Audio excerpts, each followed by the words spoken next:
Hello, this is Rev Don Lewis coming to you from beautiful Chicago.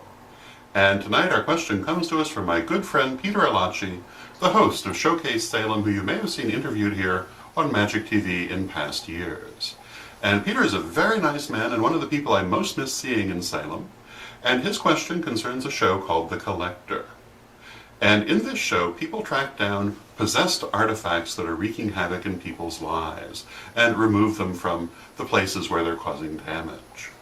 And Peter says that in his point of view, these objects would not be possessed so much as interacting at a deep symbolic level with the people who feel they're being oppressed by them. And he would like my take on it.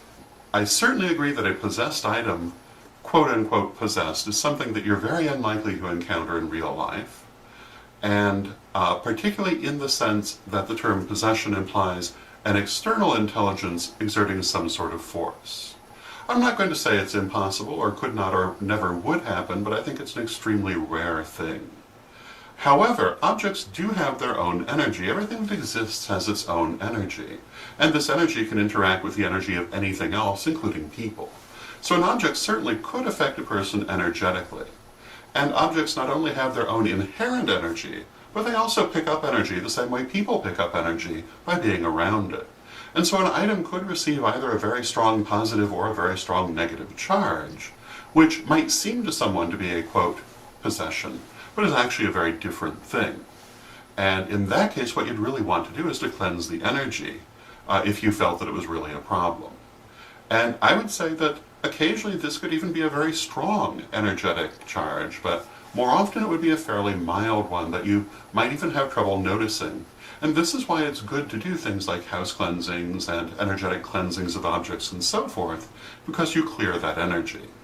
However, I also have to say that I agree that the way in which people interact with these objects at a symbolic or a spiritual level is also very important to this question.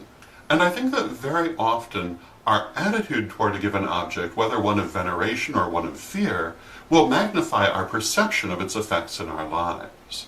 And so, if this program were real, I believe it's a fictional program, but if it were real and someone felt that they were having very negative effects from an item which had a negative energetic charge, I would say that their fear of it would probably be magnifying it as much as whatever the negative charge actually was that it might be carrying.